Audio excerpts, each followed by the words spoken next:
Buenas noches, sean todos muy bienvenidos a esta reflexión bioética del mes de junio. Justo el último día del mes de junio tenemos nuestra reflexión bioética. Gracias a todos por aceptar la invitación. El doctor Oliu, el miembro de la Junta Directiva, es el expositor invitado hoy. Y el doctor Francisco García, miembro de la comisión y de la directiva anterior, miembro, ¿no? Así es que a ambos le doy las gracias por su colaboración, su disposición a asumir y organizar esta reflexión bioética. Gracias. Voy a darle la palabra al doctor Francisco García para que haga la apertura de la actividad y presente al doctor Hernán Olivo. Gracias a todos. Muy buenas noches a todos. Es para mí un honor esta noche participar en calidad de moderador de la tertulia de bioética correspondiente a este día, al 30 de junio del año en curso. Y tenemos en el día de hoy la participación del doctor Hernán Oliu como nuestro expositor. Y me circunscribiré básicamente a referirme al título y luego a un breve resumen dictado por el expositor, o sea, hecho de acuerdo a los requerimientos que él me planteó, sobre cuál es su interesante y fecunda trayectoria profesional hasta el día de hoy. El título de su intervención es La orden de no resucitación en el contexto perioperatorio, un dilema ético. Esto a cargo del doctor Hernán Oliu vamos a decir, como el otro elemento que dije que iba a tocar, que es su trayectoria profesional.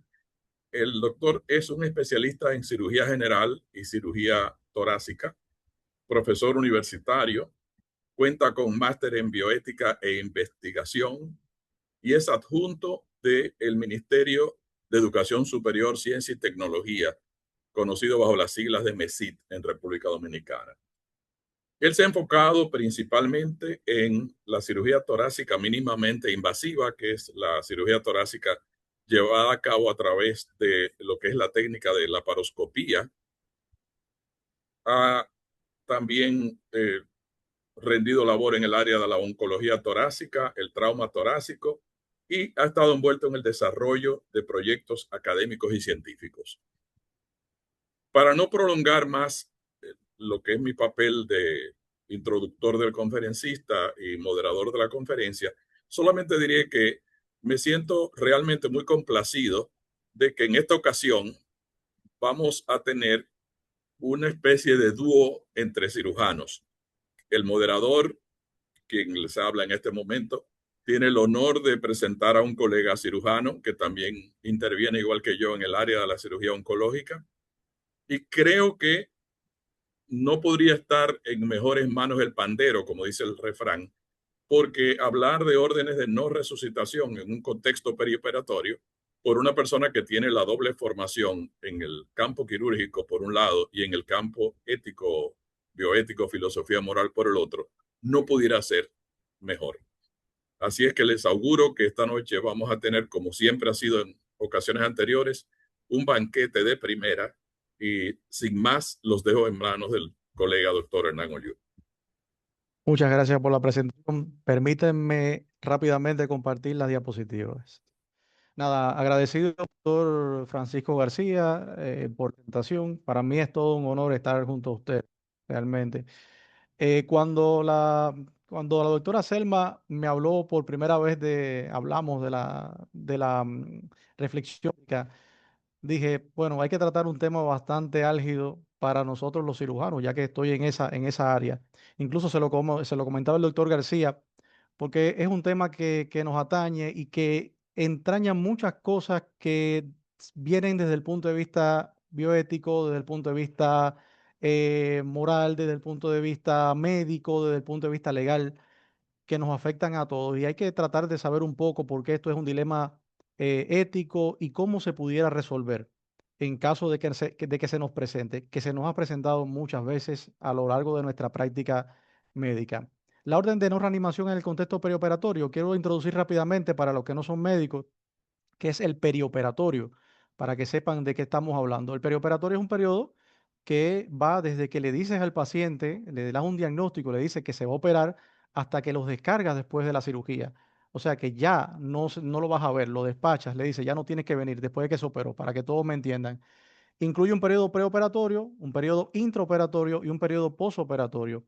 En el caso que vamos a tratar acá de la orden de no reanimación es evidentemente en el periodo intraoperatorio hablar un poquito del posoperatorio para que se me entienda realmente en qué periodo de este momento vamos a hablar de este dilema ético.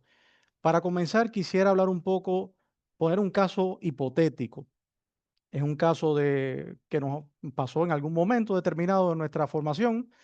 El señor, le colocamos señor P, para llamarlo hipotéticamente, un paciente de 72 años de edad con un cáncer colorectal metastásico irresecable, o sea, ya no es curable, está recibiendo terapia paliativa, tratamiento paliativo, y sufre una fractura subtrocantérica de cadera.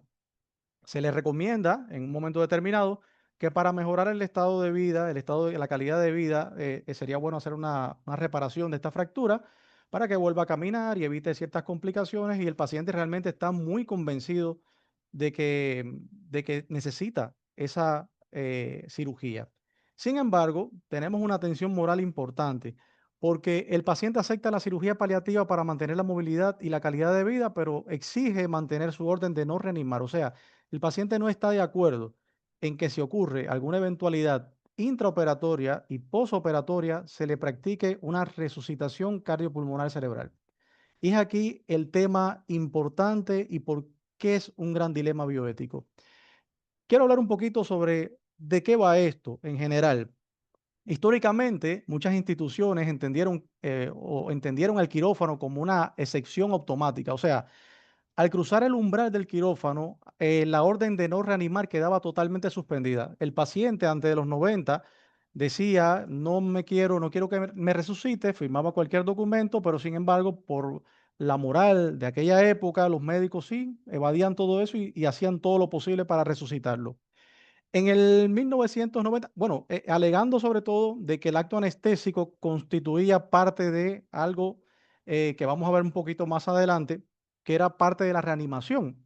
No descabellado pensarlo, pero sin embargo, la parte esta de la autonomía se iba suprimiendo poco a poco en el paciente.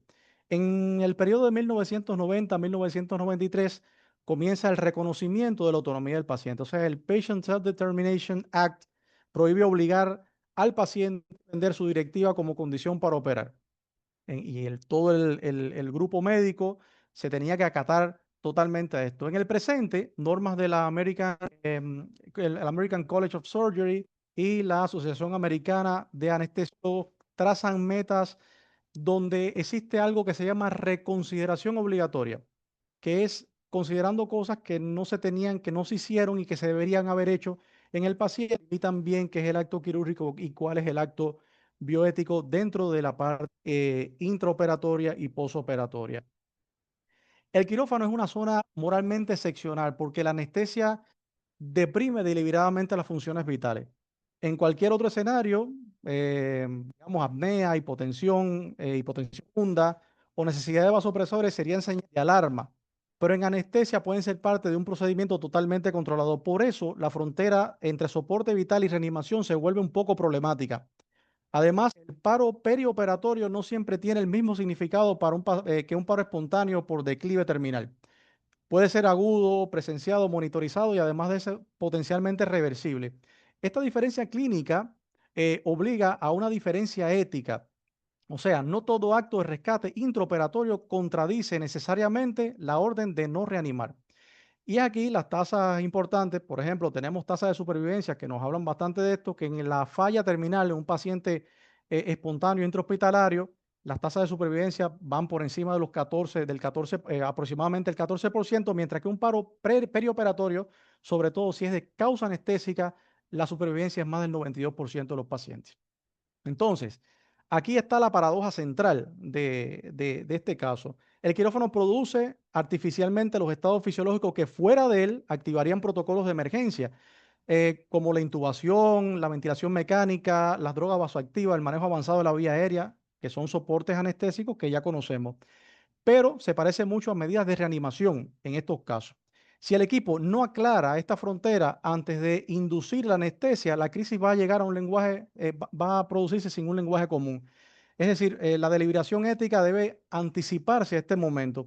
No se puede decidir correctamente en medio del paro lo que se debió hacer, comprendiendo, o sea, antes de comenzar la cirugía. Por eso es que eso hay que tenerlo muy claro. Yo dejaba y adelantaba un poco estas cifras, ¿no? La palabra paro cardiorrespiratorio o paro no dice por sí sola cuál es su significado moral. Un paro espontáneo en la sala general en un paciente con falla orgánica terminal puede representar la fase final de una trayectoria irreversible, pero allí la reanimación puede prolongar la agonía, eso está bastante claro. En cambio, un paro intraoperatorio puede ser el resultado de una hipovolemia intraoperatoria provocada por el mismo cirujano, seccionó un vaso, sangró el paciente y el paciente hace un paro por hipovolemia, o puede ser por manejo de líquido, por sobredosis anestésica, puede ser por un reflejo vagal, que lo hemos visto en muchas ocasiones. O sea, son eventos presenciados y potencialmente reversibles en la práctica. Ahora bien, ¿qué pasa con esto?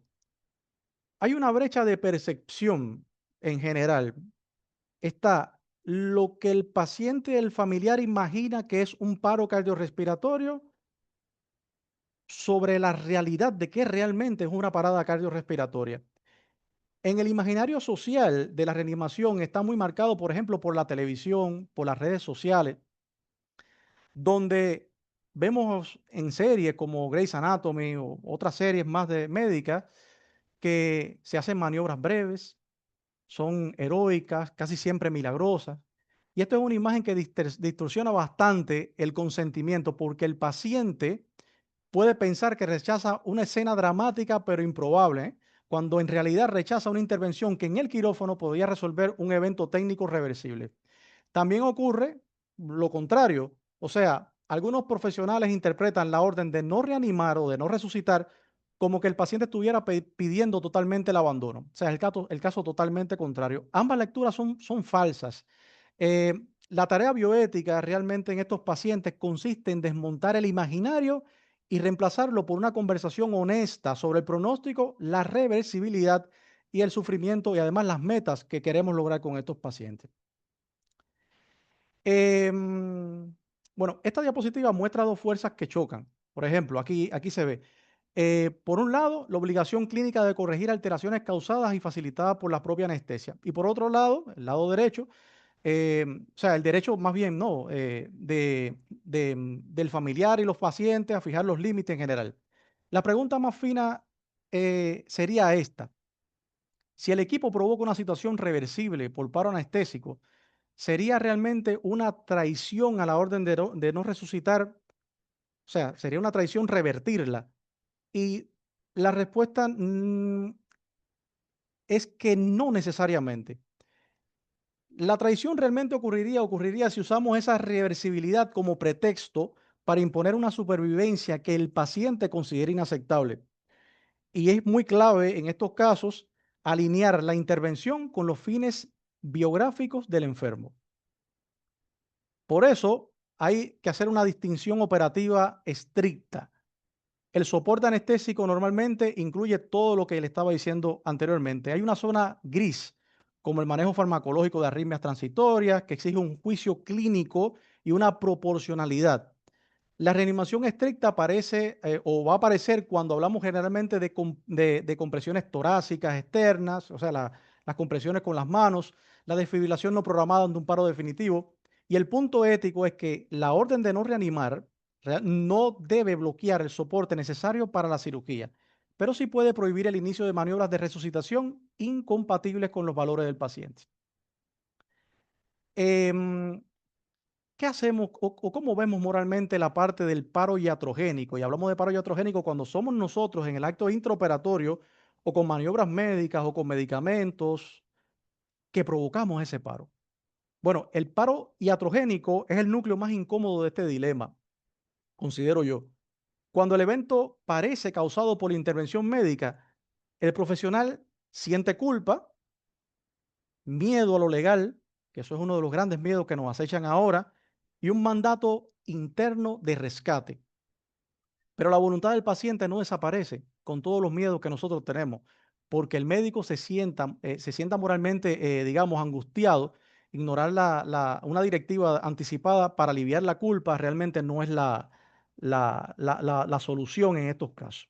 Y lo que nos tendríamos que preguntar realmente no es cómo me protejo yo, sino cómo habría o cómo había autorizado este paciente para un evento reversible y qué había rechazado como resultado final del intolerable, ¿no? Si se lo hemos informado.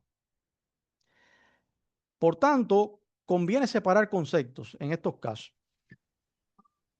Y lo he expresado anteriormente, lo voy a recalcar un poco ahora. La limitación del esfuerzo terapéutico o adecuación, o a lo que le llamamos también adecuación terapéutica es una decisión bastante amplia. No iniciar o retirar medidas desproporcionadas ante el mal pronóstico orientado al cuidado del confort. Y entonces la orden de no reanimar es un poco más estrecha. Indica no aplicar reanimación cardiopulmonar ante el paro cardiorrespiratorio. No significa realmente suspender la anestesia, suspender la analgesia, suspender los antibióticos, la hidratación razonable, la oxigenoterapia, el monitoreo o el cuidado paliativo que le hagamos a este paciente. Esta precisión conceptual evita un error que es bastante frecuente y lo hemos visto en nuestras prácticas en diferentes países, que es transformar una directiva limitada contra la RCP en una degradación global del cuidado del paciente. Eso es gravísimo. Y aquí entra el principialismo bioético, como casi entra en prácticamente toda la bioética, donde hay un conflicto que puede verse como una tensión entre la autonomía y la no maleficencia. La autonomía exige, como ya prácticamente todos sabemos, respetar el rechazo del paciente a la RCP cuando el paro expresa la progresión natural de la enfermedad. La no maleficencia exige no dejar sin corrección un evento adverso provocado por la anestesia o por la cirugía, especialmente si es reversible. El problema es que ambos principios reclaman fidelidad moral de todo el personal que está alrededor del paciente. Por eso, la solución no puede ser automática. La deliberación debería generalmente diferenciar el origen del paro, si es reversible o no, o sea, la reversibilidad, si es proporcional lo que estamos haciendo eh, o proporcional de la intervención y si el resultado el paciente lo consideraría aceptable. Desde el punto de vista de la autonomía, eh, puedo decir que no es una firma aislada en el formulario que le damos al paciente, al consentimiento informado, que también hay que ver cómo se lo damos. Es la expresión de una biografía moral que tiene, o sea, es saber realmente qué teme el paciente, qué considera digno, qué tipo de dependencia juzga inconveniente de acuerdo a su proyecto vital. Eh, una orden de no reanimar no siempre equivale a quiero morir, a la frase de quiero morir, como se interpreta. El paciente firmó no resucitar y por lo tanto el paciente quiere morir. No es tan así. Muchas veces significa no quiero sobrevivir de cualquier manera, que es diferente. Por eso sería coercitivo exigir al paciente que cancele la orden de no resucitar para acceder a una cirugía paliativa y condicionar el alivio del dolor o la fijación de una fractura a renunciar a sus valores convierte el consentimiento en una extorsión clínica. Por eso es muy importante y muy vital la parte de la autonomía del paciente. La beneficencia no obliga a curar lo incurable. Obliga a ofrecer un beneficio real, proporcionado y situado. En el caso del señor P, el señor del cáncer de colon, etapa terminal, la fijación de cadera puede no modificar la historia natural del cáncer, pero sí puede evitar el dolor agudo, úlceras por encamamiento, la pérdida de la interacción familiar y sufrimiento psicológico. la cirugía y la orden de no resucitar no son enemigas en estos pacientes. Pueden ser instrumentos complementarios de una misma ética paliativa. La cirugía realmente busca preservar la calidad de vida y la orden de no resucitar busca impedir una forma de supervivencia en donde el paciente juzga peor o que el paciente juzgaría en estos casos peor que la muerte, que es el sufrimiento prolongado. La no maleficencia, como uno de los principios de la bioética, adquiere aquí una dimensión, digamos, trágica. Si el anestesiólogo presenta un paro, o sea, presencia, ¿no? En este caso, un paro por hipovolemia o estimulación vagal y no actúa, puede sentir que está permitiendo una muerte evitable. Pero si actúa sin haber aclarado los límites, puede violar la voluntad del paciente. Eso está bastante claro. El dato de que muchos médicos anularían unilateralmente la orden de no reanimar, de no resucitar ante el error iatrogénico, revela que la culpa profesional pesa bastante. La bioética no niega esa angustia, de hecho, la ordena, la convierte en un motivo para deliberar antes, no en autorización o no en autoridad para decidir unilateralmente durante la crisis. Y la justicia, que es el cuarto principio importante acá, exige que una directiva limitante no degrade el estándar global del cuidado. La orden de no resucitar excluye la reanimación cardiopulmonar, con lo que estaba mencionando anteriormente, delimitando bien que es realmente una parada cardiorrespiratoria provocada por, pero no autoriza realmente retrasar los antibióticos, no negarle la UCI o los cuidados, mejor dicho, los cuidados intensivos al paciente, omitir una hidratación que necesita el paciente sin excederse, suspender la analgesia, abandonar la monitorización, que sería importante en los primeros momentos, sobre todo de intraoperatorio y postoperatorio. El sesgo de la no escalación aparece cuando el equipo interpreta que como el paciente no desea ser reanimado, tampoco merece intervenciones ordinarias ante complicaciones reversibles. Esto realmente es una injusticia, injusticia que puede catalogarse injusticia clínica. El cuidado debe seguir siendo óptimo todo el tiempo. Aunque esté limitado por metas, la pregunta justa no es cuándo dejamos de hacer realmente, sino qué intervenciones siguen siendo proporcionadas a la meta pactada con el paciente y con los familiares. Por lo tanto, la Sociedad Americana de Anestesiólogos propone tres opciones fundamentales, estas tres que están viendo acá. La primera es la suspensión temporal completa, que significa que se autoriza la reanimación cardiopulmonar totalmente durante el acto quirúrgico. Eso ya está en desuso. Tiene el gran riesgo ético de la supervivencia con secuelas neurológicas graves o en UCI, una futilidad objetiva, tratamiento que estás haciendo gastando recursos sin ningún beneficio real. La segunda es la limitación, o sea, la limitación dirigida de procedimientos. En estos casos, por ejemplo, es útil, puede ser útil en algunas ocasiones, puede ser rígida en crisis rápida, pero el gold estándar que propone la Sociedad Americana de Anestesiólogos es la tercera, el gold estándar. Y aquí la presentamos como, digamos, el estándar superior, que está limitada por objetivos, que por valores en el paciente, recoge todos los deseos realmente del paciente, previa información real, permite corregir eventos rápidos, que sean potencialmente reversibles, y por supuesto, sin iniciar intervenciones que conduzcan a la dependencia crónica y al sufrimiento inaceptable del paciente. El modelo de reconsideración obligatoria, también modelado en la Asociación Americana de Anestesiólogos, no cancela realmente la orden de no resucitar, no la cancela, la interpreta responsablemente. Deben participar cirujanos, anestesiólogos, el paciente y representante y, por supuesto, cuando sea requerido, un comité de ética. O sea, la conversación tiene que ser o tiene que tomarse en esas cuatro áreas fundamentalmente. ¿Ya? Quiere identificar los riesgos intraoperatorios, el paciente, el anestesiólogo, hablar estrechamente antes de la cirugía, digamos, aclarar las metas del paciente, negociar los límites técnicos, documentar un plan temporal, que se hace esto, que se hace si esto, un algoritmo en cada paciente. Hay que individualizar al paciente. Y por supuesto, esta parte de la orden de no se queda solamente en el acto operatorio, sino en qué pasa después del postoperatorio. Se conoce que incluso 48 horas después de la cirugía continúan existiendo efectos anestésicos. ¿Y cómo podemos considerar nosotros en un paciente que la hipotensión, que la reacción a una reacción determinada no sea producto de un efecto anestésico potencialmente reversible?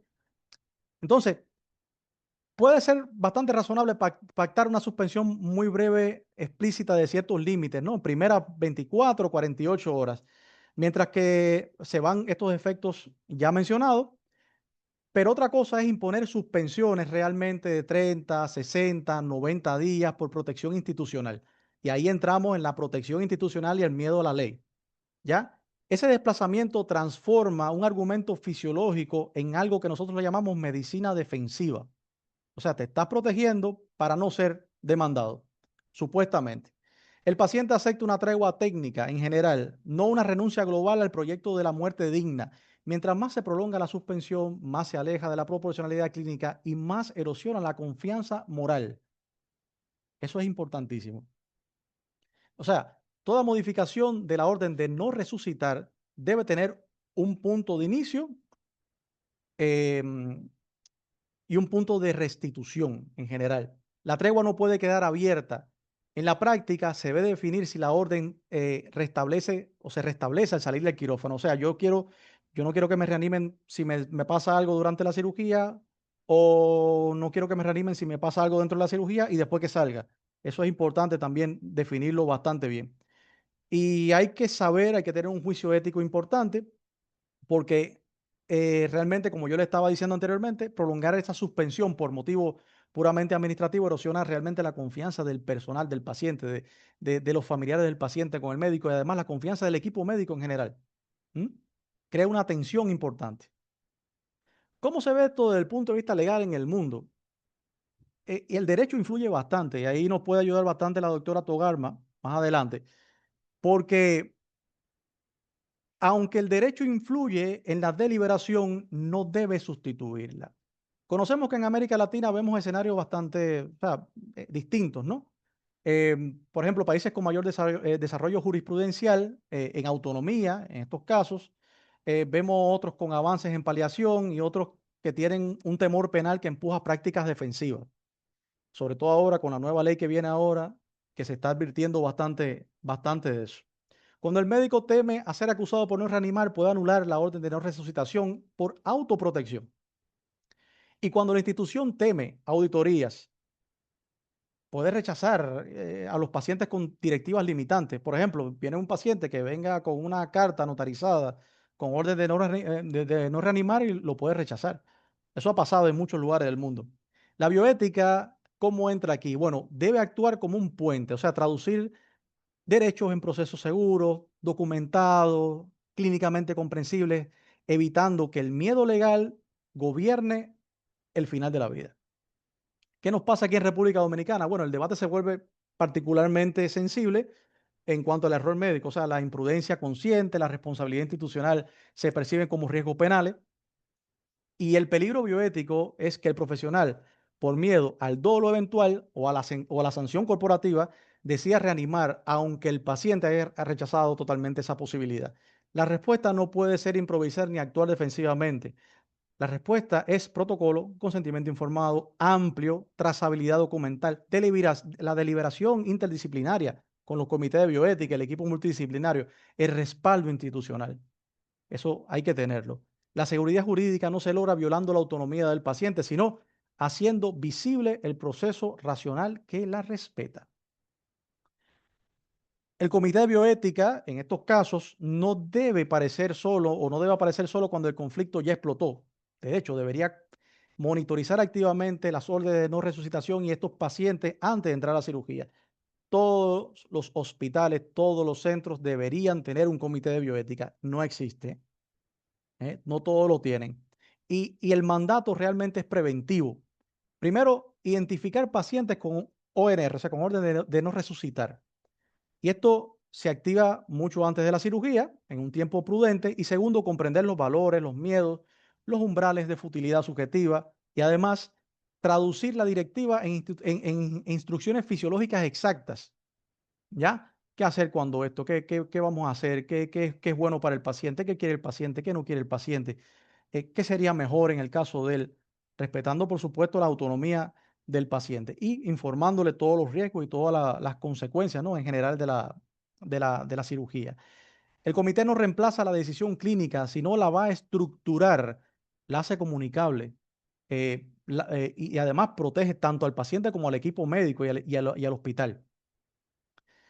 La reconsideración obligatoria que estaba hablando anteriormente no es digamos, una persuasión encubierta para cancelar la orden. Es un consentimiento informado ampliado. Un consentimiento informado ampliado con todas las cosas. Por lo tanto, hay que saber hacer, digamos, es deliberar en conjunto con todo lo que habíamos dicho anteriormente, documentarlo todo, planificar las metas y clarificarlas. Esto es así en el paciente. Entonces, esta es una arquitectura institucional para la deliberación. Ya esto he hablado un poquito, realmente no voy a abundar sobre esto. Sí pudiera decir que una institución madura no deja que estos casos al heroísmo moral del médico de guardia, ni al médico que esté tratando en general o al cirujano.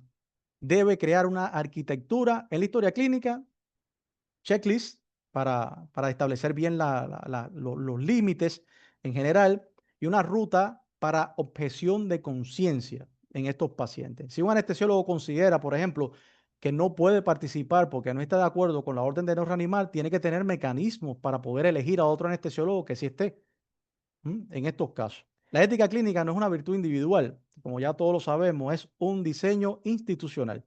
Lo que está diseñado no se improvisa. Lo que está bien delimitado no tiene por qué improvisarse. Y en bioética, como ya todos sabemos, improvisar suele dañar las vulnerabilidades de los pacientes. Entonces, en el caso del señor P, ya casi terminando, vamos a volver a él un momento.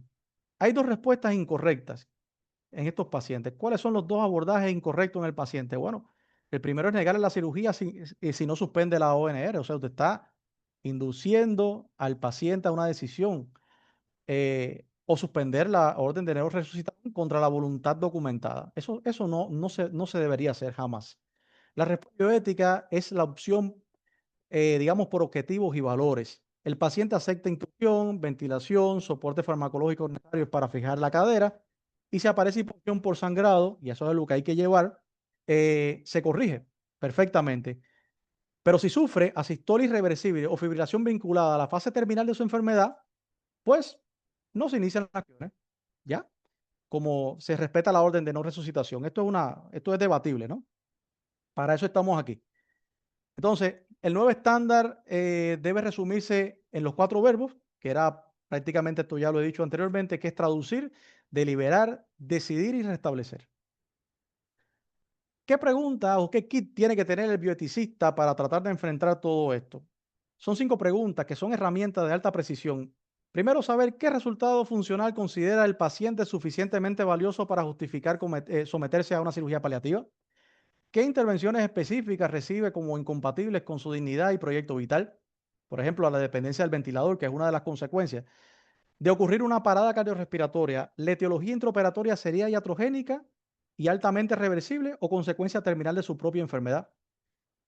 Interpreta a la familia, tan importante la familia, o el equipo quirúrgico, la directiva de no quitar erróneamente con un mandato de abandono terapéutico.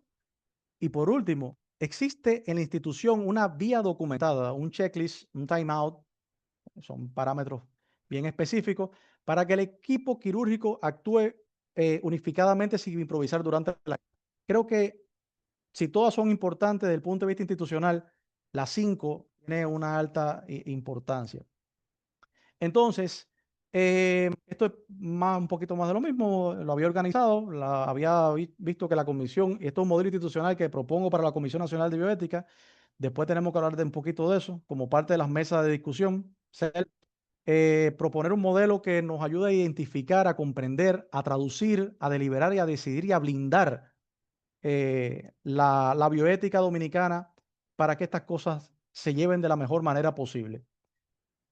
Ahora bien, el límite ético realmente del esfuerzo terapéutico. Miren, es bueno saber que el quirófano no disuelve los derechos del paciente. Respetar una orden de no resucitar en cirugía paliativa es el grado más alto de la humanización médica y exige una profunda imaginación pronóstica, comunicación honesta, sobre todo honesta, y abandono del automatismo clínico. Tenemos que ser capaces de con las palabras a todos los pacientes, a todas las personas, independientemente de su nivel cultural, porque hay pacientes que le puedes hablar de una forma y hay pacientes que le puedes hablar de otra forma. Hay pacientes que comprenden un poco más y hay pacientes que le tiene que decir a él y a los familiares las cosas al que se lo dice uno, se lo tiene que repetir 3, 4, 5 veces y a veces se lo tiene que escribir y preguntarle, pero se lo tienes que decir de la forma más honesta y de la forma más transparente posible. Eso es importante. Y al final de todo esto, nos podemos preguntar, ¿interpreta qué realmente interpreta nuestra institución como abandono o límite protector? ¿Están nuestros cirujanos educados en la diferencia entre futilidad técnica y subjetiva? Bueno, no todos. Yo le puedo responder esa parte. Y nuestras políticas posoperatorias, cuando digo nuestras políticas, nos referimos a las políticas en la República Dominicana de todos nuestros hospitales, protegen la biografía del paciente y las métricas del hospital. Ahí les dejo para el debate. Muchas gracias, creo que fui bastante breve. Eh, Creo que podemos pasar, y gracias por escucharme, a la sesión de preguntas y el debate. Muy bien, la exposición del doctor Hernán Oliu, lo felicitamos. En mi caso como moderador, en representación de parte del auditorio y de mis colegas de la Comisión Nacional de Bioética. Eh, Pienso que lo que tocaría ahora sería pasar a las preguntas que estén ya anotadas o las personas que quieran sencillamente de viva voz levantar la mano a través de la señalización digital y, y ejercer su derecho a hacer las preguntas.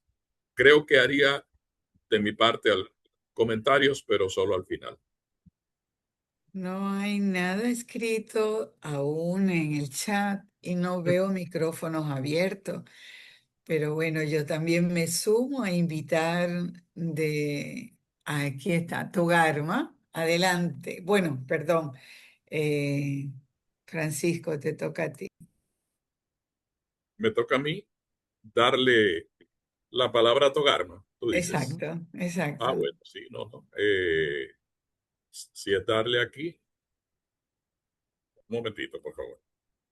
Ella abrió su micrófono. Ella Ella abrió. y después Francisco Gómez está Ah, pidiendo bueno. la palabra también. Bueno, pues vamos en el orden en que fueron apareciendo. Primero Togarma. La verdad que estoy súper emocionada, súper emocionada. ¿De dónde sacaron a este muchacho, por favor? No me lo esperaba. Increíble lo bien tratado el tema, lo bien llevado. Esta felicitación no es la típica que Muchas se da de gracias. felicidades, por favor. Extremadamente bueno, muy bueno. Francisco, en la moderación también, siempre como siempre. Oye, la verdad es que sí, tienes toda la razón. Desde el punto de vista legal tenemos muchos grises que nos impide a nosotros poder una, hacer una buena medicina y un respeto a la autonomía. No tenemos una ley de autonomía como deberíamos tenerlo. Lo único que tenemos nosotros son ese artículo 28 de la ley 4201 que habla de una carta de derechos, pero que se queda muy, muy corta. Entonces, a partir de ahí no tenemos todo como en otros países, Europa, por ejemplo, que tiene una ley de autonomía muy, muy clara y que permite entonces guiar a partir de dónde poder tomar esas decisiones. Entonces, cuando viene esto, y tú lo dijiste muy, muy claro, cuando yo trataba de responderme, tú ahí mismo lo decías, digo, wow, es el diálogo, es el poder entender que está, cuando digo no me resuciten, no me reanimen, es porque la idea que yo tengo de reanimación es meterme tubo y ponerme en una máquina. Entonces, eso hay que explorarlo. Tú lo dices muy bien, porque lo que tal vez está pensando la persona que no quiere no es lo que le podemos ofrecer, ni la situación que va. Entonces, eso es fundamental, fundamental. Ya ahora no queremos que, que las voluntades anticipadas o las órdenes de no reanimación se conviertan, que de hecho se están convirtiendo, lo que pasó con el consentimiento informado, en una nueva forma para vulnerar más la autonomía. En algunos sitios, cuando tú firmas orden de no reanimación y tú estás en una sala, no te permiten llevarte a UCI ante cualquier situación que aparezca. Entonces, eso es totalmente indignante porque no siempre tú necesitas, cuando pones, no siempre tú vas a UCI a que te reanimen. Entonces, todavía tenemos que hacer que se entienda de qué va esto, de respeto a las órdenes de no reanimación. Y yo creo que vas a tener que tomar la batuta, el liderazgo en todo este espacio. No me quiero extender más. Si después hay algún otro, para darle oportunidad a los demás, si después hay alguna otra oportunidad, pues con gusto intervengo. Pero de verdad, un manjar. Totalmente de acuerdo con la doctora Togarma Rodríguez y damos el paso a Francisco Gómez, que era el siguiente expositor, perdón, el siguiente participante que quería la palabra, y luego a Miguel Suazo. Buenas Ah, noches, muchas gracias, Francisco. Felicitaciones inmensas al amigo Oliu por tan excelente exposición que se entendió a cabalidad. Yo creo que hasta los que no se manejan en el ámbito médico entendieron muy bien su exposición. Pero yo tengo algunas inquietudes que me gustaría plantear. Esto de tomar una decisión tan fuerte en la cultura dominicana especialmente, yo pienso que en cualquier país del mundo la sensibilidad humana siempre se resiste a la idea de morir, a pesar de que es lo más seguro que tenemos todos. Pero el momento en que se comunica, con quién se comunica y dónde se comunica la idea de no reanimación.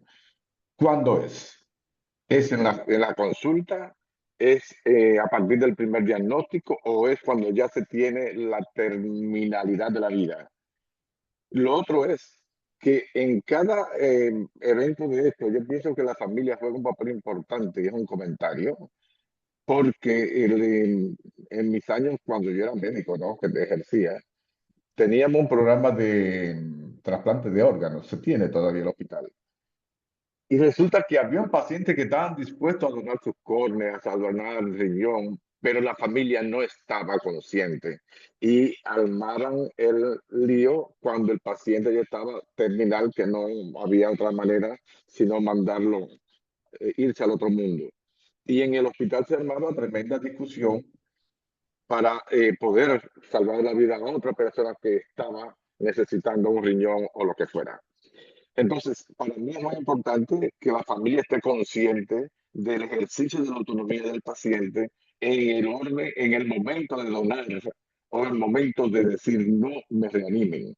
Y pienso que así se varían un poquito las cuestiones legales. Lo otro que te quiero preguntar, Oliu, son en este paciente P que tiene un cáncer terminal, cuando hablamos de terminalidad ya todo el mundo sabe que le quedan pocos días a uno, quizás horas.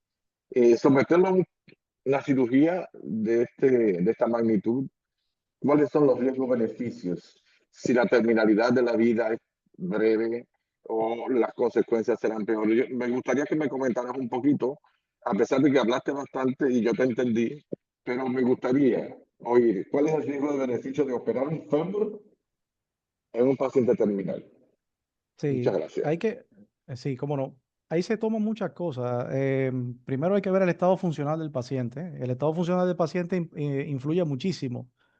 Tenemos un paciente que es altamente funcional, que tiene un, digamos, como lo llamamos en oncología, un Karnofsky el 100%. En este caso no se puede mover, ¿no? Ahí diríamos que tuviera un 80, un 90, pero porque no se puede mover porque tiene la fractura, pero que se alimenta bien con todas las cosas que tiene una esperanza de vida de 6 meses o de un año, quizás más. La terminalidad no significa que se vaya a morir realmente el paciente la semana que viene. La terminalidad es un cáncer que está metastásico y que pudiera tener una supervivencia, según las estadísticas, de un tanto por ciento en un periodo de tiempo. Eso es algo que es muy difícil de determinar. Pero sí, se mira en el ámbito oncológico el estado funcional realmente del paciente. Si el paciente tiene un muy buen estado funcional, con el diagnóstico de una neoplasia en etapa terminal, se le puede brindar la opción, en este caso, de fijar de reparar la fractura de cadera, porque sabemos con todo lo que tiene el paciente que si el paciente se encama, aumenta la probabilidad de muerte. Y el paciente que pudiera durar un año con una buena calidad de vida, si le damos el tratamiento adecuado, nos va a durar quizás un mes, ¿ya? Y el paciente Mm. quiere, y el paciente lo necesita y lo pide, mira, yo quiero que me fije en la cadera, porque sé que voy a tener esto, porque sé, porque tengo información, porque me lo ha dicho mi ortopeda, porque me lo ha dicho mi cirujano, y yo quiero experimentar esto. Esa es la realidad.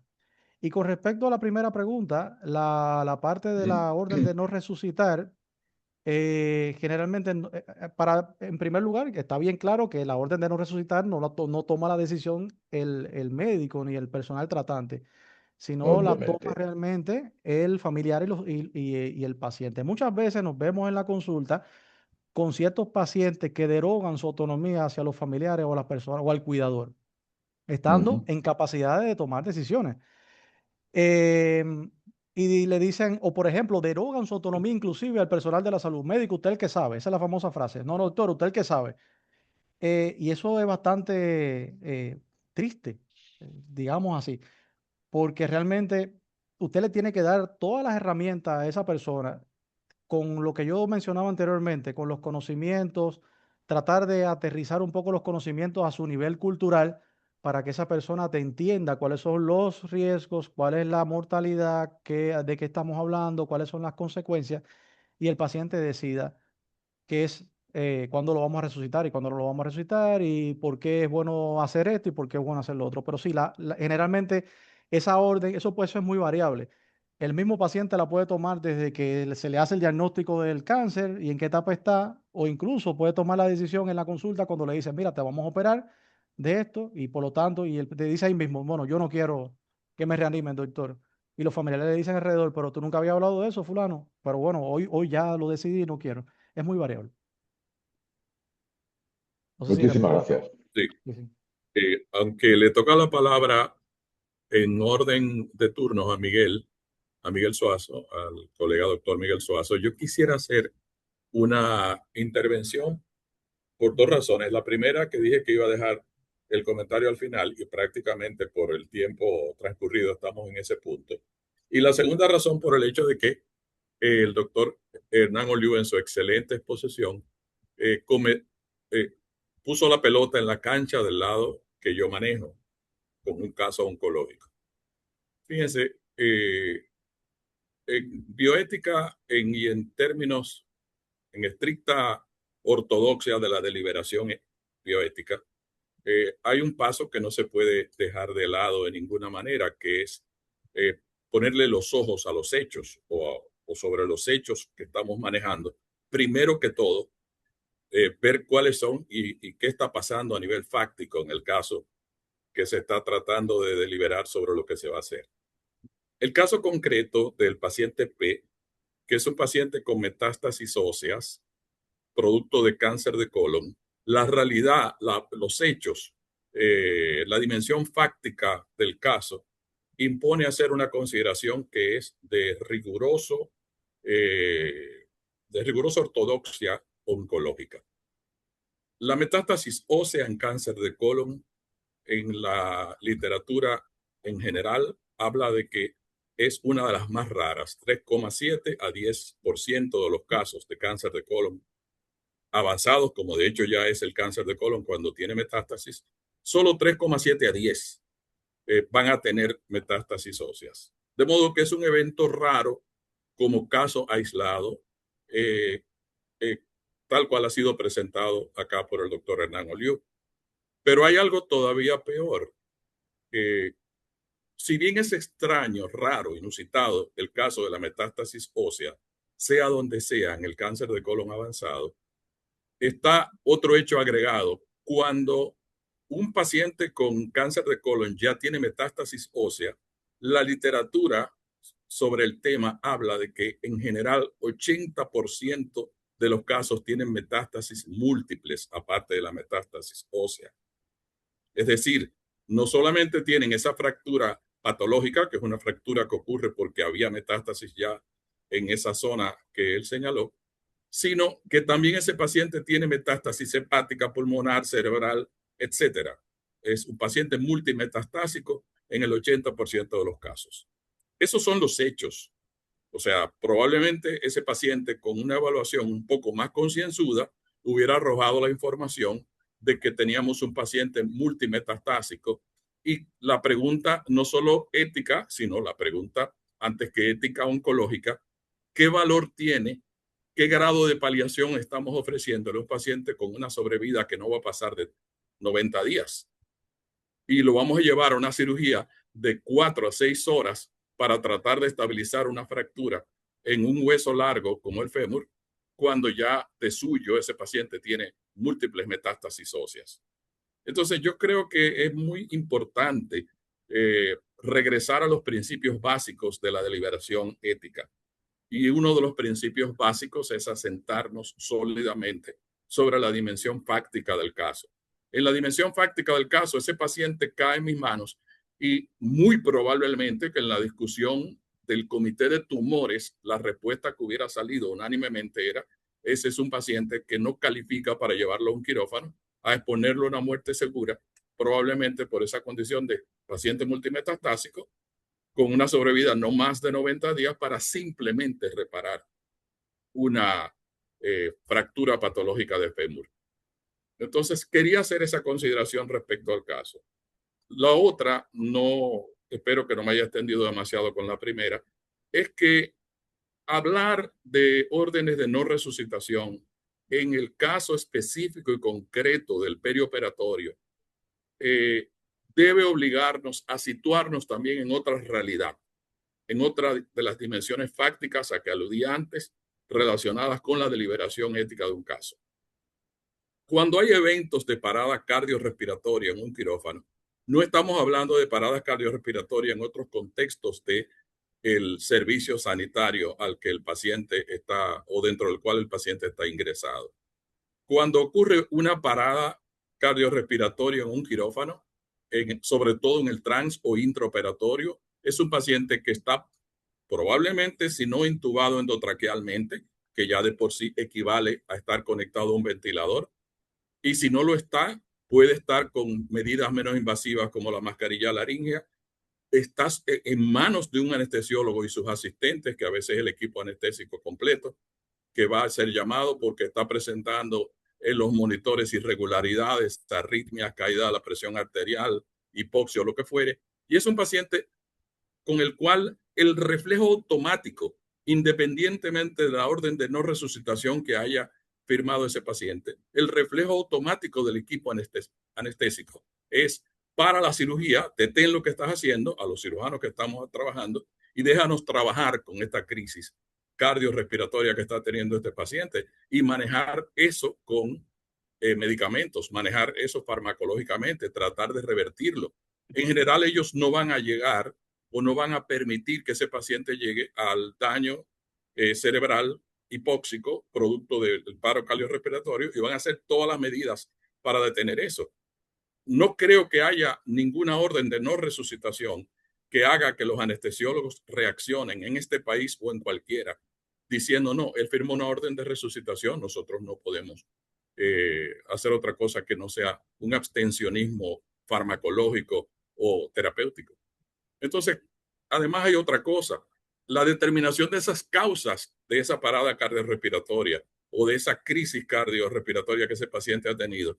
Hay algunas de las que, en las que se entró en consideraciones etiológicas, casi requerirían una necropsia del paciente. Nadie puede poder distinguir en ese momento si esto es puramente hipovolemia o si esto es puramente una crisis de trastorno del ritmo o si esto es tal o cual otra cosa más. El campo quirúrgico es un campo de batalla, literalmente, en el que hay un grupo de profesionales del lado de la anestesia y otro del lado de la cirugía que están librando una batalla contra la muerte y no pueden parar la batalla para hacer consideraciones teóricas que no sean las que corresponden a sus reflejos terapéuticos específicos. Es lo que quería comentar. Le cedo la palabra a Miguel. Perdona, Miguel, si me prolongué. No, muy bien. Saludar y felicitar a Olivo por tan importante, tan interesante exposición. Antes Muchas de gracias. plantear Tu algunas ideas que cámara tengo, está cerrada, Miguel. Abre tu cámara, no. si tú quieres verme no hay problema. Iba a decir primero, agradecer a los estudiantes de INTEC que están presentes del internado, un grupo cuantioso, numeroso, nos está acompañando esta noche ante tan importante ponencia. Hay algunos aspectos que me gustaría comentar porque he estado participando con un grupo, un comité, que ha estado trabajando con la orden de no reanimar, porque lo primero es que viendo el planteo de Oliu, desde el quirúrgico, de lo quirúrgico y de Francisco, que son sus áreas de especialidad, me hace pensar en lo que nosotros estábamos discutiendo en un comité con otras patologías y con otras intervenciones. O sea, no solamente es orden de no reanimar para cirugía. Y si estuviéramos hablando con pediatras o con endocrinólogos o con otras especialidades, estuviéramos viendo otros elementos propios de orden de no reanimar en situaciones críticas de esas especialidades. Lo planteo como la reflexión que me genera ante el grupo que estamos discutiendo este tema. Lo segundo, la generalización del tema, probablemente por la influencia norteamericana que nos llega desde la propia bioética y desde la propia medicina, nos lleva a pensar o nos lleva a reconocer en este momento una cualquierización del término, en el sentido de que algunos lugares que se está planteando como un menú del hospital. Yo llego a la emergencia y entre las opciones que me dan antes de meterme en intensivo, es si usted quiere que lo reanime o que no lo reanime. O sea, como que un menú, usted quiere sancocho, quiere papa o yuca. Entonces, la cualquierización de esto me da la impresión de que nos llega por el intervencionismo de otras realidades. El tercero pone en cuestionamiento o en confrontación al consentimiento informado con el testamento vital. Muchos de esos países que tú citaste de Latinoamérica y algunos europeos depositan en una ley el apoyo a la orden de no reanimar y donde no lo tienen, como República Dominicana, genera una situación crítica en el caso de ustedes, que son los que están en clínica y en cirugía, de saber si intervienen, si respetan la orden de no reanimar o no, porque ahí entraría mi última consideración, la discusión de nuevo de lo legal y lo moral, porque sería moral que yo respetara la orden de no reanimar, que yo respetara el testamento vital, los valores del paciente, pero si no hay una ley que lo ampare, pudiéramos estar nosotros cayendo en la violación entonces de otros articulados constitucionales de derecho, defensa de la vida, o como están planteando algunos, si la orden de no reanimar, entendida de esa manera tan laxa como yo la planteo, no como Liu que lo hizo muy preciso, si realmente no se convierte en una especie de eutanasia, porque la eutanasia, por definición, es un vivo que no quiere vivir, que quiere morir, y este es un muerto que no quiere vivir.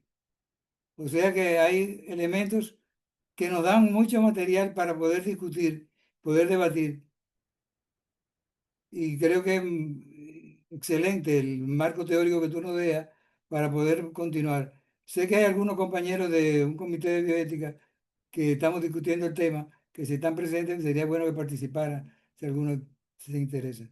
Gracias, Olivo. Buenas noches, Luz Caridad Pantaleón, coordinadora del Comité de Bioética del Hospital General Plaza de la Salud. El tema interesantísimo nos arroja mucha luz y mucho conocimiento y un gran marco teórico frente a lo que es la realidad nuestra como país, a lo que quisiésemos tener dentro de lo que son las leyes que puedan sustentar todo el accionar que día a día eh, se enfrenta el equipo de salud, tal como lo ha expresado nuestro querido doctor Suazo. Es un día a día de situaciones que pasa el equipo de salud y que nosotros como comité pues podemos acompañar a poder cada día esclarecer un poco más frente a lo que es la situación del deseo de algunos pacientes o familiares de lo que es la no reanimación, viendo que en el marco legal no tenemos un sustento que nos apoye en esa realidad.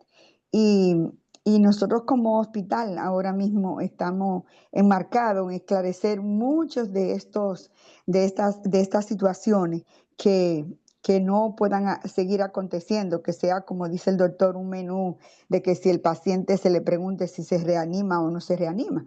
Pero hay casos que hemos deliberado dentro de los que son casos muy, aparte de lo que es el acompañamiento paliativo, y también casos de pacientes terminales, que en realidad lo que a la luz de las recomendaciones que podemos emitir en un comité después del método de lo de la liberación, básicamente siempre es el acompañamiento y lo que es la parte de la terapia, de qué podemos dar lo más posible al paciente, a la familia, frente al final de la vida y esa muerte digna. Es hacia ese renglón es que siempre nosotros como comité, como deliberación, damos nuestras recomendaciones. Y en la formación que se le da en los cursos básicos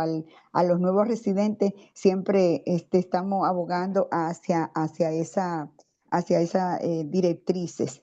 Pero el equipo de salud, no solamente, como decía el doctor, en la parte quirúrgica, sino que en las terapias intensivas, tanto pediátrica, neonatal, polivalente, son muchos los casos donde los propios residentes tienen todas esas dudas y entonces nosotros como comité podemos acompañarlo, a ayudarlos a lo que es la parte de la deliberación y siempre apegado a una muerte digna, al acompañamiento y a evitar todo lo que es el encarnacimiento terapéutico. Es una lucha, podemos seguir aprendiendo mucho más, pero sí a nivel de leyes estamos limitados, porque todo lo que es las voluntades anticipadas no la tenemos. Y a nivel de lo que es el acompañamiento en la parte paliativa. Entonces, es una realidad dominicana versus lo que otros países desarrollados tienen. Entonces, estamos siempre abiertos a aprender más y los felicito a nuestro exponente por traernos tan bonitos, tan actualizados conocimientos y muchas gracias por darnos estas reflexiones tan importantes para la vida de un comité. Pasen buenas. Pasaríamos a continuación a Togarma, si todavía se mantiene con la solicitud de la palabra, si no a Alejandra Canela. ¿Tú vas a pedir la palabra, Togarma? Sí.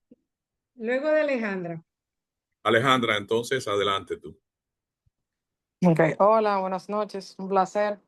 Nosotros habemos un grupito que somos estudiantes de término de la carrera de medicina y me surge la pregunta de que si quizás habrían algunas pautas que ustedes nos aconsejarían a nosotros como estudiantes que ya vamos quizás a entrar a ejercer en un futuro, que nosotros podíamos considerar para poder ejercer una medicina que sea ética, pero también una medicina que sea de manera íntegra y que pueda salvaguardar la vida de los pacientes. Y asimismo, ¿cuál sería nuestro rol actualmente de nosotros como estudiantes de medicina si nos vemos en una situación como esa de paro cardiorrespiratorio o alguna situación semejante de la que se han expuesto en el día de hoy? Creo que la pregunta a quien debería dirigirse directamente es al expositor principal. De caso que él delegara la palabra, pudiera yo como moderador u otro de los miembros del panel asumir. Te Sí, cedo a ti, Hernán Oliu, la palabra. sí, hola Canela. Nada, mira, son muchas cosas que se pueden hacer como estudiantes. Realmente en la primera parte, en la segunda no mucho, y le voy a explicar por qué. Lo primero que tenemos que tratar es, y eso se está tratando de rescatar en la escuela de medicina, yo que soy profesor de universidades, que la medicina, el estudiante de medicina tenga un perfil humanista. ¿Y cómo se trata de hacer el perfil humanista? Tratando de ver al paciente en esta medicina que está tan mercantilizada como una persona, un ser humano, un ser humano con sus propias necesidades, con necesidades globales, que además hay que practicar o tratar de llevarlo, lo voy a poner más sencillo, tratar de practicar lo más que se pueda y el principialismo bioético, o sea, los principios de la bioética con los pacientes. Respetar sobre todo la autonomía del paciente, esas malos ejemplos que nos han dado muchos, digamos, profesores, médicos que vemos alrededor, de que vemos aquella actitud de que el paciente, yo soy el médico, yo soy el que sé, o que el paciente le delega su autonomía, como ya había dicho anteriormente al médico, eso hay que tratar de rescatarlo. Y ustedes son la generación que tienen que tratar de rescatar eso, o sea, tratar de darle la autonomía al paciente. También brindar siempre el servicio a los pacientes con la beneficencia, aportarle lo justo que el paciente necesita. Tratar de practicar eso. Nunca seguirse por el principio este de primum non nocere, o sea, primero no hacer daño, que eso es uno de los grandes retos y principios de la no maleficencia, y tratar de hacer una salud con justicia, lo que realmente le toca. Yo creo que haciendo ese tipo siguiendo ese tipo de principios con el paciente, es más que suficiente en esta primera etapa. Ahora, ¿qué ustedes pueden hacer ante esta situación de una parada cardiorrespiratoria? La respuesta es bastante corta. Como estudiantes, ahora mismo no tienen ningún tipo de autonomía médico-legal para poder hacer nada. Disculpa que le responda así, porque realmente van a poder. Quizás hacer lo que se le llama en Estados Unidos el counseling, tratar de ayudar un poco, pero del punto de vista médico-legal no le van a permitir hacer mucho, ¿ya? No sé si el profesor tendrá otra visión sobre este asunto. Si por profesor te referías a mí, A que usted, no. profesor. Ah, bueno, A sí. usted, al profesor García. Sí, complementaría solamente tu respuesta para la, la persona que formuló la pregunta. La complementaría, dado que ella lo hace desde la perspectiva de un estudiante de término, Ujú. diciéndole fundamentalmente esto. Es importante el aspecto ético y el aspecto humanístico en la relación con los pacientes. Pero la medicina es una cuestión de etapas, como toda profesión. Hay una etapa en la cual usted es un principiante, hay una etapa en la cual ya usted es un profesional maduro, y luego hay una etapa en la que están los que peinan canas y casi no tienen canas para peinar, dentro de la cual estoy yo. La etapa, digamos, del adulto con experiencia en el área que escogió para trabajar. El consejo que yo les daría en la etapa en la que ustedes están es básicamente estudien, prepárense, aprendan lo mejor posible cada una de las enfermedades que componen el área en la que ustedes van a trabajar. Yo no creo que nadie pueda dar una buena respuesta ética o la mejor respuesta ética a un dilema moral en medicina si no conoce primero que todo la teoría médica. Usted tiene que conocer lo que es la enfermedad que usted está tratando para no, vamos a decir, diluirse en pompas de jabón teoréticas y a veces éticas solamente, desvinculadas o desconectadas de lo que es la realidad, lo que es la dimensión práctica de la enfermedad. La enfermedad hay que conocerla primero que todo. Y en la etapa que ustedes están, no creo que, aparte del que dijo el doctor Hernán Oliu, haya mejor consejo que estudien sus enfermedades. y complementenlo con la parte ética, pero primero que todo, su mayor deber ético es estudiar y saber bien de lo que están tratando, para que, como dije antes, no se diluyan en pompas de jabón o en discusiones tontas. Continuamos con Togarma, que Ahora sería sí. la intervención que quería. Sí, tú fuiste que dijiste que te propusiéramos. Sí, Sí, ahora puedes. sí. Y qué bueno que Alejandra intervino porque eso me facilita un poquito más. Porque cuando iba a hablar me iba a referir un poquito a los chicos que están aquí con nosotros. Número uno, me gustaría más pensar, no solamente pensar en los famosos 4 principios que dicen que es de la bioética, pero realmente es la propuesta norteamericana de la bioética. Me gusta mucho intervenir con la parte de la bioética de intervención donde en este caso aplicaría lo que sería la protección y emancipación de los vulnerables. ¿Qué significa emancipar? Significa darle poder a las personas que realmente son vulnerables. Y en este caso el paciente tiene que tener el poder suficiente como para poder tomar sus decisiones, poder guiar su propia vida, pero su proyecto de vida. Y se queda en algo aquí, que para mí al principio pues no tenía suficientes elementos y le agradezco a Francisco el haber tomado, el haber aportado mucho más elementos para la parte de la valoración moral. Cuando se delibera, se tratando de buscar cursos de acción que deben de ser moral, pero se delibera de hechos concretos, de casos concretos. Fíjense cómo cuando nos dieron toda esa otra información, cómo se amplía el rango y se pueden ver diferentes tipos de decisiones. El otro punto que quería hacer notar es la parte de la eutanasia. Agregando a lo que Miguel también decía, pues yo creo más la eutanasia como el buen morir. Pues me apego mucho a la etimología de eu bueno, thanatos, muerte. ¿Por qué no ayudar al buen morir? Entonces, ¿por qué? Y insisto mucho en saber en la limitación del esfuerzo terapéutico. ¿Hasta dónde debemos continuar y continuar?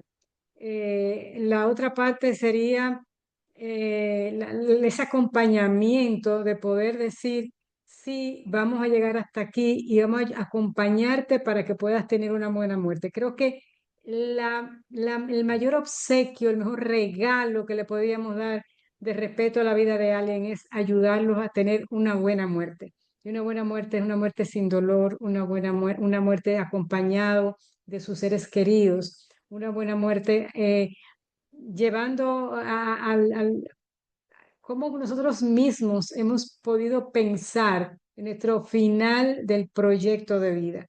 Entonces, no temerle a la palabra, a la eutanasia, sino el poder ofrecerla de esa otra, verla de esa otra dimensión.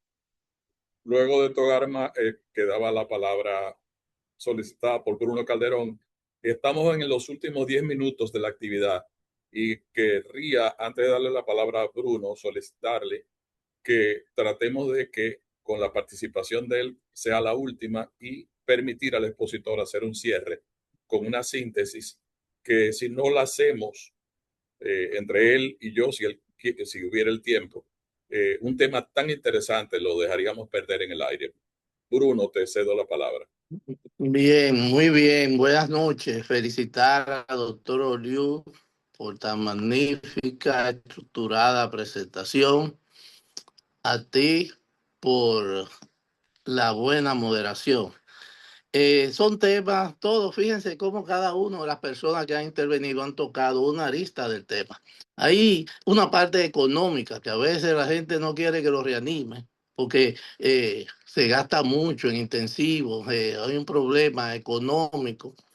Hay otros problemas de tipo de acompañamiento. Por ejemplo, en los casos de los países donde existe la interrupción voluntaria de embarazo, se hace una asesoría a ver si en verdad quiere o no quiere, que no, esos son fenómenos que si son intervenciones quirúrgicas rápidas, que deben tener un fin curativo o paliativo en estos casos, y ya tú señalabas algunos aspectos en tu intervención. Entonces, no deja de ser un asunto complejo, sumamente complejo, a la luz del deber ser y el debido cuidado que debe tener el médico para ver si esa mente que está clara en lo que está pidiendo.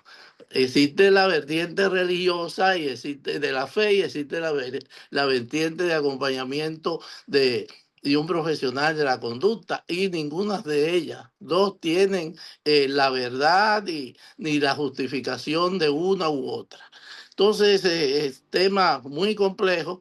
Yo al final quiero decirle algo que está ocurriendo en el sistema de evaluación de discapacidad por enfermedades crónicas progresivas, algunas de ellas no tan crónicas ni tan progresivas, que ha ocurrido que se ha determinado una categoría de enfermedad terminal sin los criterios claros, y que la gente, le estoy dando esto como información y que de alguna manera puede tener algún vínculo en un futuro, de que la persona, un médico dice que tiene una enfermedad terminal, cuando usted la valora, no tiene una enfermedad terminal como la conocemos casi todos, de que es alguien que va a morir en los próximos días, en la próxima semana.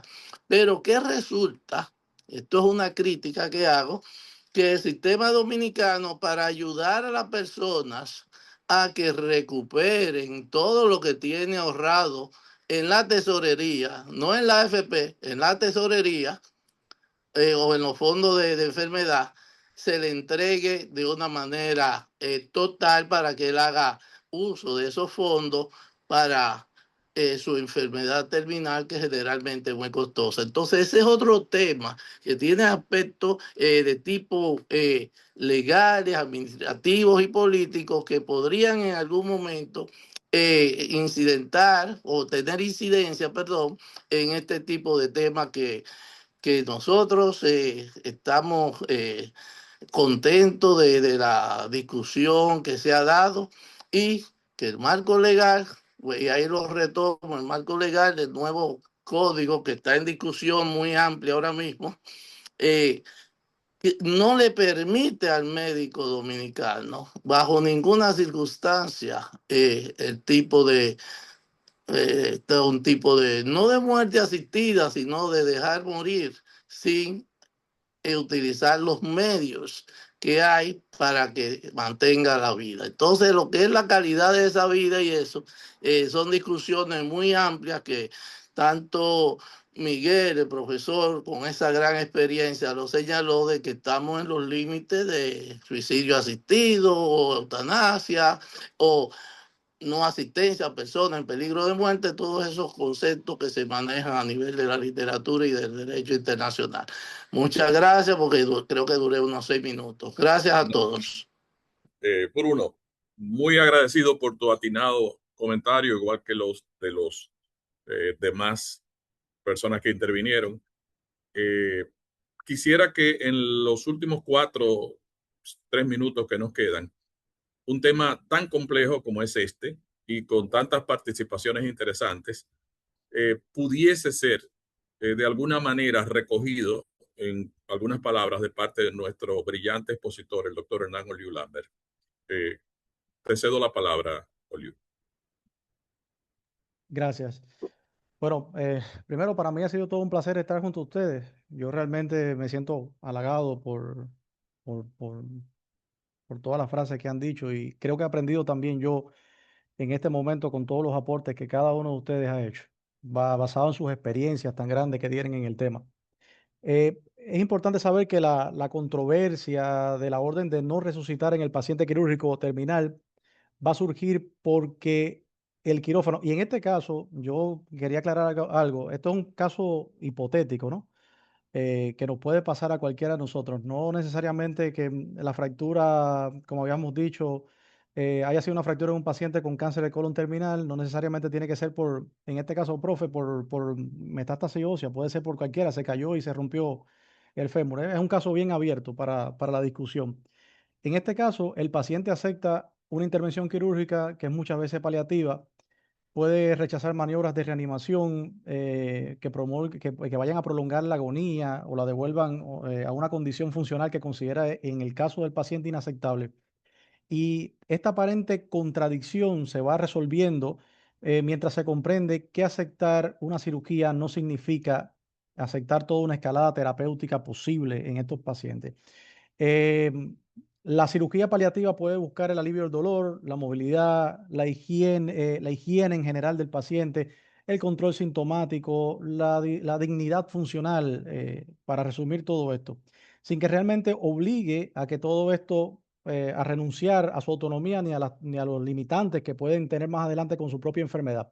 Yo creo que la salida bioética más prudente no es suspender automáticamente la orden de no resucitar en estos pacientes ni aplicarla de forma rígida, sino de realizar una consideración perioperatoria explícita, y ese es el mensaje que quiero que se lleven, que las decisiones, si están bien consensuadas, si están bien explicadas para el paciente, si está bien formulado el consentimiento informado, cuando el paciente te informa en una cirugía, sobre cirugía electiva, ¿no? Ya las cirugías de urgencia son otro tema. Si están bien hechos, el equipo quirúrgico sabe de acuerdo a las cosas que van pasando dentro de la cirugía, qué debería hacer y qué no debería hacer. Si bien tiene mucho profesor que es muy difícil detectar cuáles son las barreras, cuáles son los límites entre una parada cardiorrespiratoria por una causa o de la otra. Creo que estas cosas deberían documentarse muy bien antes de la cirugía, explicarle muy bien al paciente, y si es necesario, que en la mayoría de los casos debería ser necesario que pasara por un comité de bioética que le diera el perfil bioético a esta situación. Y por supuesto, Em, creo que con esto respetar la autonomía del paciente, que creo que es una de las partes fundamentales, y hacer todo con la parte, a mí me encanta el principialismo bioético, hacer todo con la justicia necesaria y siempre y cuando se trate la beneficencia del paciente y por lo tanto no se abuela totalmente la maleficencia, o sea, no se abuela totalmente la beneficencia y no se lleve a hacerle algún tipo de daño al paciente en este sentido. No creo que el propósito que correspondía ya a esta hora y media de intervención en que ha consistido la tertulia de bioética de esta ocasión, creo que está con esta síntesis que tú acabas de hacer, está más que satisfecha. Creo que en nuestro país, en donde en este momento se está queriendo hacer una escalada, vamos a llamarle jurídica, congresual o el término que cualquiera quiera elegir, contra los médicos, imponiendo dictámenes, disposiciones, leyes calcadas, estilo copy-paste de otros países, sin haberse siquiera sentado a conversar con el tiempo debido, con los médicos, con los especialistas en bioética, como ustedes que están aquí sentados, y con toda la gente que coincide en lo que serían decisiones correctas. Este tipo de reflexiones, este tipo de diálogo como el que acabamos de tener con tanta altura, debería ser algo de lo cual aprenderían muchos esos que están tratando de redefinir la medicina en los términos que les da la gana y que están en la víspera de convertirla en un ejercicio profesional prácticamente irrespirable. No estoy haciendo ninguna pancarta ni ningún tipo de eslogan contra nadie. Estoy simplemente haciendo una advertencia de lo valioso que sería que este tipo de debates, este tipo de contraste de ideas, se abriesen también o se motivasen también los otros interlocutores que quieren alzarse con el santo y la limosna de la medicina dominicana del siglo XXI, como si fuesen los únicos que tienen razón, ignorando otras razones de otras personas que también manejan la razón o que probablemente la manejan mejor que ellos. Creo que no nos queda más que felicitarte como expositor, has hecho una tarea Gracias. excelente. Y las discrepancias que podamos haber tenido nosotros contigo o con los demás, que se entiendan en el contexto de lo que es el choque sano de las ideas, que es para mejorarlas a todos. Que tengan buenas noches y muchas gracias por su atención. Muchas gracias. Gracias Pasen a buenas noches. todos. Buenas noches.